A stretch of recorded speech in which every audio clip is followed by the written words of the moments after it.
Berem lopatu a krompáč, mierim na cinter, vyhrabať jedu, co stotožňujú s hip-hopem. Poslednú dobu sa stáva špinavým štýlem. Žiadne disco rapy, ale davo ze stylem.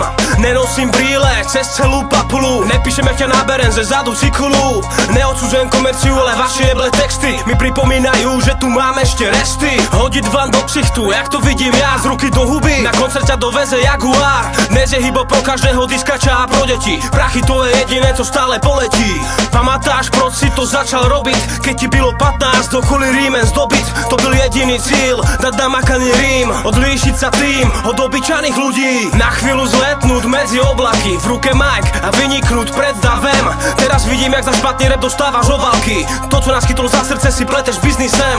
A tak to jde dál, sice talent si dostal, no konzumný svet ti ho zazebral. Stojím nad hrobem premočeném plášti v daždi. To je asi vývoj, skončí tu každý.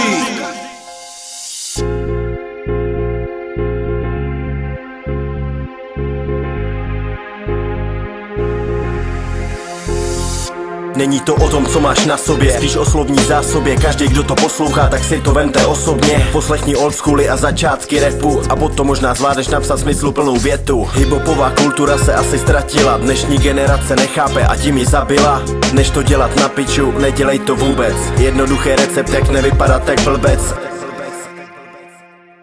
Slyšeli jsme často, že jsme děti streetu. Zažili jsme hodně, jde nám jen o slova v beatu. Nabízíme věci, které děláme my sami, aby lidi pochopili, jak to chodí mezi námi. A takhle by to mělo být, rap by ti měl něco říct. To, co slyším kolem, neříká mi vůbec nic. Pro všechny lidi, co mě zapomněli zdravit, už 19 let jsem pořád stejnej David.